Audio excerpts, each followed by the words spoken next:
দর্শক, আজব ব্যাপার কাকে বলে? ভিডিওটা পুরোপুরি দেখলে আপনারা একদম অবাক হয়ে যাবেন। দেখুন, পাথরের ফাঁকে কি বড় বড় লবস্টার চিংড়ি মাছ, আর এই লোকটা জাস্ট ওই পাথরের ফাঁক থেকে এত বড় বড় সব চিংড়ি মাছগুলো ধরে নিয়ে আসছে। কপালে থাকলে নাকি এভাবে আসে। মূল ব্যাপারটা আমি আপনাদেরকে বুঝিয়ে বলি। এটা হচ্ছে সামুদ্রিক একটা এরিয়া। সমুদ্রে আপনারা জানেন জোয়ার ভাটা হয়। যখন জোয়ার হয়, প্রচুর পানি এসে ধারে যে প্রবালগুলো থাকে, পাথরগুলো থাকে, পাথরের ফাঁকে এসে মাছগুলো থাকে। এখানে এই শ্যাওলা খায়, অনেক কিছু খায়। যখন ভাটা হয়, পানি নেমে যায়, আর ধারে যে প্রবাল পাথরগুলো আছে এগুলোর ফাঁক ফোকরে মাছগুলো এসে আশ্রয় নেয়।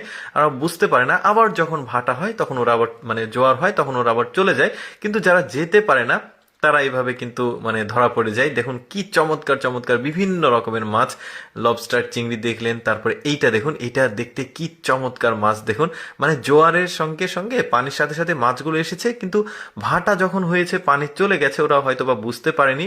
এই পাথরের ফাঁকে ফাঁকে আশ্রয় নিয়েছে। ওরা পানি আবার আসলে আবার চলে যাবে, বাট এর ফাঁকে জেলেরা এসে এইভাবে মাছগুলো ধরে।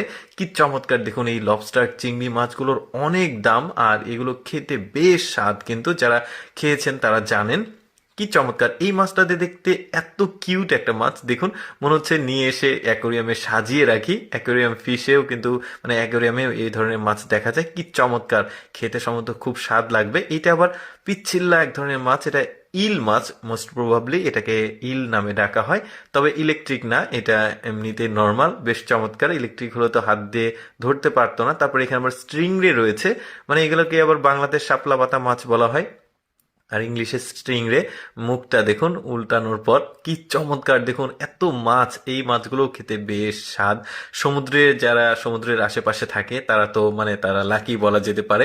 আর সমুদ্র জানেন যে মৎস্য ভান্ডার, মাছ কখনো শেষ হবে না। আর ওরা এইভাবে মাছ ধরে কত সহজে। দেখুন, মাছ ধরা যাচ্ছে। অনেকে হয়তোবা এই ভিডিওটি দেখে ভাববে, ইস, আমি যদি ওখানে যেতাম তাহলে অনেক মাছ ধরতাম। এরকম চিন্তা ভাবনা কার আছে কমেন্ট করে জানাতে পারেন। এই যে দেখতে পাচ্ছেন, আমি তো নিজেই মনে হচ্ছে যে আমি ওই এরিয়াতে যাই, ওখানে বসবাস করি, আর প্রতিদিন এভাবে মাছ ধরি। দেখুন কত চমৎকার! একদম কম সহজে সহজে মাছ ধরতে পারছে।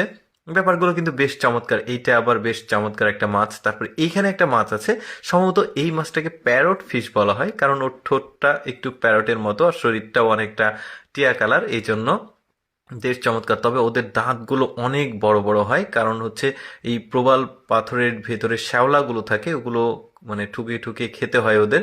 এই জন্য এখানেও একটা লবস্টার চিংড়ি আছে। কি চমৎকার দৃশ্য! দেখুন, আমার কাছে এত ভালো লেগেছে, ভাবলাম আপনাদের সাথে শেয়ার করি।